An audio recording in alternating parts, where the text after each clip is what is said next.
Les ondes de Limo. Osez la curiosité pour votre bien. Anne-Sandrine Di Girolamo.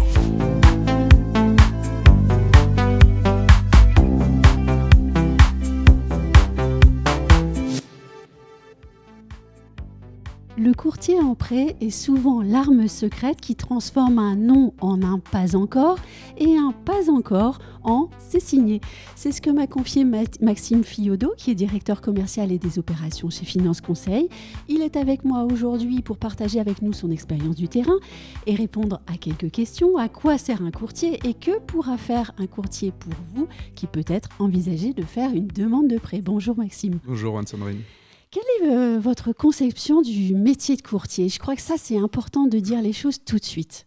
C'est une personne aidante, un facilitateur, un chef d'orchestre qui va aider à définir des budgets, à accompagner dans des projets immobiliers et d'optimiser tous les financements qu'on va pouvoir avoir. Et en plus, vous le dites avec le sourire. Bah oui, parce que j'adore mon métier. Oui. Et puis, ça fait plaisir quand on peut aider quelqu'un à transformer une envie en un vrai projet. Je trouve que comme on est vraiment un métier où on fait appel à nous pour qu'on aide les gens. Donc c'est toujours... je trouve que c'est important de pouvoir aider, on va pas dire aider son prochain, des choses comme ça, mais c'est important d'aider les gens à obtenir et à devenir, le Saint Graal un peu en France, c'est devenir propriétaire de sa résidence principale. Si on peut aider les gens à devenir propriétaires, c'est top. Alors justement, c'est qui les gens ? Qui sont vos clients ? Nos clients, on a à peu près 2 types de clients. Oui. Alors, on a les clients qui ont besoin de nous pour avoir un prêt. Sans nous, ça serait difficile, puisqu'il faut anticiper plusieurs choses. Il faut déjà définir des budgets.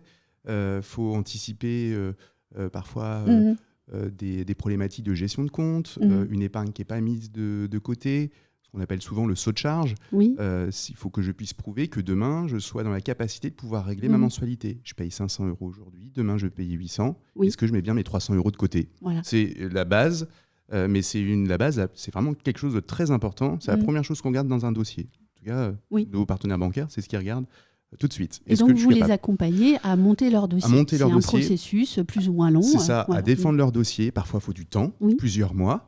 Et puis après, je vais avoir la deuxième catégorie clients. C'est à peu près 75% de nos clients. 75% de mes clients n'ont pas besoin de nous pour avoir un prêt. Ils vont voir une banque, ils ont un prêt. Mais est-ce que le prêt qui est proposé par leur banque est le meilleur prêt ? Est-ce qu'en termes d'apport, et peut-être qu'on nous a demandé de mettre 50 000, je ne vais pas mettre 50 000. Est-ce que le taux qui a été proposé par le partenaire bancaire, qui est un bon taux chez le partenaire bancaire, est-ce qu'il est au marché ?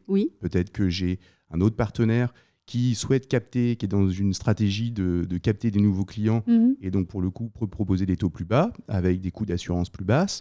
Et puis voilà. Donc ça, j'ai mes 2 types de clients et on arrive dans la clientèle qui n'a pas besoin de nous en soi pour avoir un prêt, à optimiser fortement le coût et aussi à revoir un peu le financement. Est-ce qu'on finance en nom propre ? Est-ce qu'on doit créer des SCI ? Est-ce que dans mon financement, je ne peux pas en faire une partie où je rembourse une partie en capital, une partie en prêt in fine, par exemple. Donc là, on va vraiment être dans la technicité pour optimiser au mieux en fonction de la typologie de nos clients.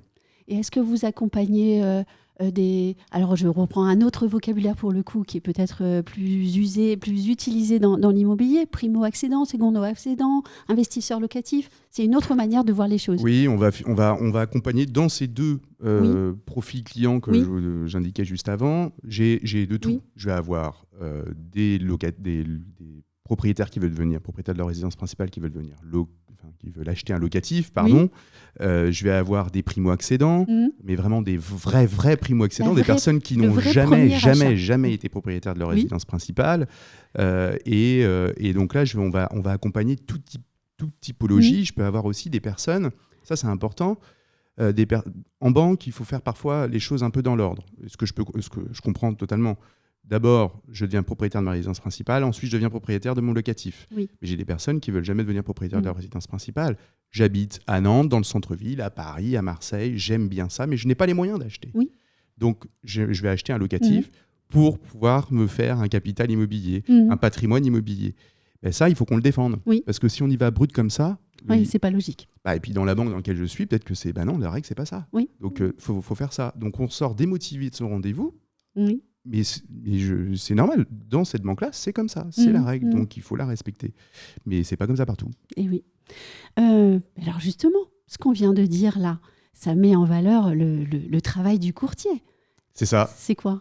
Alors, les avantages de passer par un courtier? Les avantages de passer par un courtier, déjà en amont, c'est de déjà préparer le projet, anticiper tout ce qu'on pourrait, pas reprocher, mais tout ce qui pourrait mettre un petit peu un caillou dans la chaussure, ou attention, là, vous n'aurez pas le prêt, ou il faut que vous ayez vous allez avoir un taux un petit peu plus important. Donc, c'est anticiper, valider un budget, ça c'est très important, pour pouvoir repartir avec un budget et aller voir les agents immobiliers pour pouvoir rechercher des biens et se positionner sur un bien.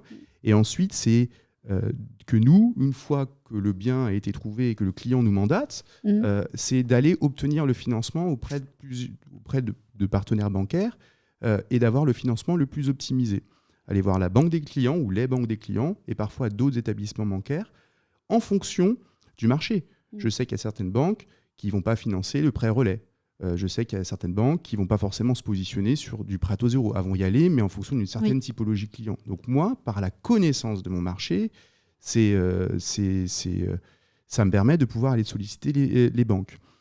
Et l'environnement qu'on a, nous, chez Finance Conseil, c'est qu'aujourd'hui, on travaille avec l'ensemble des établissements bancaires et on va avoir du poids sur le marché de par le volume qu'on fait, que ce soit en dossier particulier, mais aussi en professionnel. Et si je rebondis sur le professionnel, ça intéresse nos partenaires bancaires d'accompagner des créations, des reprises d'entreprises. Et comme on est le premier réseau de courtiers en France sur le professionnel, forcément, on a un poids qui peut être un petit peu différent parfois. Le poids nous permet de pouvoir accompagner des clients sur des dossiers parfois qui peuvent être un petit peu plus compliqués et avoir des conditions qui peuvent être meilleures. Donc ça, c'est la partie conditions. Et après, il y a la partie sérénité. C'est l'accompagnement des clients où on fait tout à la place d'eux. On ne va pas signer les contrats, bien évidemment.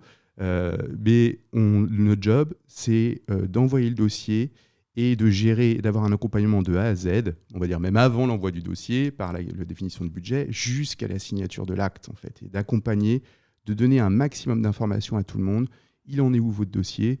Mais à nos clients, mais au-delà, en fait, à tous les professionnels de l'immobilier qui vont être partie prenante de ce projet. Donc, je vais avoir les notaires, notaire acquéreur, notaire vendeur, je vais avoir l'agent immobilier, le constructeur, le maître d'œuvre, enfin, je vais avoir vraiment toutes les personnes. Et l'idée, c'est que le client, il paye quelqu'un. Et il n'a pas grand-chose à faire, si ce n'est juste attendre qu'on lui présente un comparatif des propositions et qu'il choisisse la proposition qui lui correspond le plus en fonction de son projet et sa stratégie. Alors, de ce que j'ai entendu, on gagne du temps. On gagne en sérénité, on obtient de meilleures conditions, ou en tout cas, on travaille sur la compétitivité, je dirais. On va travailler sur la compétitivité. Et puis, on est accompagné. En fait, et on a humainement tout ça. parlant, c'est intéressant aussi. C'est super intéressant parce qu'en plus, on parle déjà de sujets stressants. On n'achète pas une baguette de pain, on achète une maison. C'est le projet d'une vie pour certains. Donc, il faut les rassurer. Et puis, il faut aussi les rassurer sur les propositions qu'ils peuvent recevoir. Et l'intervention du courtier vient largement compenser les frais que les clients vont payer. La négociation qu'on va avoir sur les taux, qu'ils soient d'intérêt ou d'assurance, va venir largement compenser et on sera en gain. Et parfois, on peut avoir des clients qui peuvent aller voir parfois leur partenaire, et puis, leur banque, et puis on exige un certain niveau d'apport. Mais justement, nous, par le poids qu'on peut avoir et puis notre vision du dossier et comment on va le présenter, peut-être de 50 000 euros d'apport ou 20 000 euros d'apport, peu importe, on passe à 10 000 euros. C'est pas pareil. Non. C'est pas pareil, puisque l'argent, c'est quand même bien de l'avoir de côté pour pouvoir faire face aux imprévus quand on achète aussi un bien. Et oui, ou avoir un autre projet plus tard. Déjà travailler sur autre chose. Exactement. Et oui. Et puis, ce que j'aimais aussi dans ce que vous disiez, c'est que vous êtes partenaire des banques, vous travaillez en équipe aussi. Oui.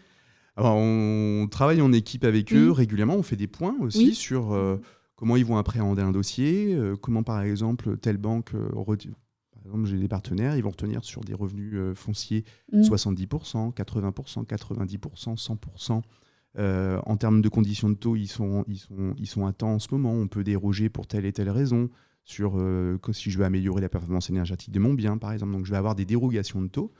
Et moi, en ayant toutes ces informations-là, ça me permet aussi de pouvoir par le travail qu'on fait ensemble, et on est aidant aussi avec eux, puisqu'on leur prépare des dossiers, etc., c'est aussi de ne pas leur envoyer des dossiers pour leur envoyer des dossiers. Ne pas les faire bosser sur des choses où ça ne rentre pas dans le cadre pour eux, en fait. Donc, en fait, on va aider le client, on va aider le partenaire à lui fournir un dossier qui correspond à ses exigences et lui faire gagner du temps pour que le dossier soit complet. Il faut qu'il soit complet, ce dossier, par les informations et par les documents qu'on va transmettre. Ça permet aussi du coup de se dire, je sais que dans telle banque, pour votre projet, on ne va pas y aller parce qu'ils ne retiennent pas les mêmes revenus fonciers, par exemple. Ça me fait dire que tout à l'heure, j'ai oublié un mot-clé, efficacité. Exactement. Oui, c'est ça. Oui. Et alors justement, pour terminer, si je vous demandais s'il est possible pour tous de devenir propriétaire. Je pense que pour la très très très grande majorité d'entre nous, on peut devenir propriétaire. Il y en a malheureusement qui ne le pourront peut-être pas pour des problématiques personnelles ou des drames familiaux, etc. Mais si on fait bien les choses, si on anticipe les choses, on est capable de devenir propriétaire. Il faut juste nous écouter, en tout cas quand on donne des conseils. Et on va y aller. Moi, j'aimerais vous parler quand même de... Mais oui, on veut une belle histoire. Ah ouais, d'une histoire. Et c'est ça qui est bien dans notre métier, c'est que c'est de pouvoir faire plaisir aux gens et qu'ils puissent devenir propriétaires. C'est top, quoi. Donc, j'avais rencontré une personne qui était venue me voir de la part d'anciens clients. N'arrivait pas à avoir un prêt. Donc, moi, je l'ai vu. Et puis, c'est vrai que j'ai regardé ses comptes. Je lui ai dit, bon, il y a une dame formidable qui travaille, etc. Pas pour une problématique de rémunération, une problématique de gestion de compte, tout simplement. Et de lui expliquer, pour devenir propriétaire, il faut mettre ça en place, ça en place, ça en place, ça en place. Il va falloir minimum 3 mois pour montrer que vous relevez de compte, puisque demande les 3 derniers relevés de compte. Si vous ne faites pas ça, vous ne viendrez pas propriétaire. Elle m'a écouté, tous les mois, elle m'a envoyé les relevés de compte. Tous les mois, elle m'a envoyé les relevés de compte. Mais ça faisait peut-être 2 ans qu'elle essayait de devenir propriétaire. Et... peut-être qu'elle ne comprenait pas, parce que vous avez dit qu'il n'y avait pas de problématique de rémunération en plus. En fait, c'est que parfois, je pense que ça peut arriver que le conseiller bancaire, ça peut arriver, et puis ils font beaucoup de choses, ils ne font pas que ça, prennent pas forcément le temps. En fait, il faut être pédagogue, mais que ce soit au travail, comme avec nos enfants, avec tout le monde, il faut être pédagogue. Et si on est pédagogue, je pense qu'on peut y arriver. Peut-être pas tout le temps, mais majoritairement, on y arrive. Alors, donc elle a écouté. On veut la fin de l'histoire. Ouais, la fin de l'histoire, c'est que je lui ai dit go, vous pouvez trouver un bien. Elle a trouvé un bien. Alors, elle n'a pas perdu de temps, elle a cherché un bien, elle l'a trouvé. J'ai présenté le dossier. J'ai eu des refus, c'est vrai. Mais j'ai eu un accord. Et c'était aux périodes de Noël, le 23 au 24 décembre. Je l'appelle et je lui dis, écoutez, j'ai une bonne nouvelle.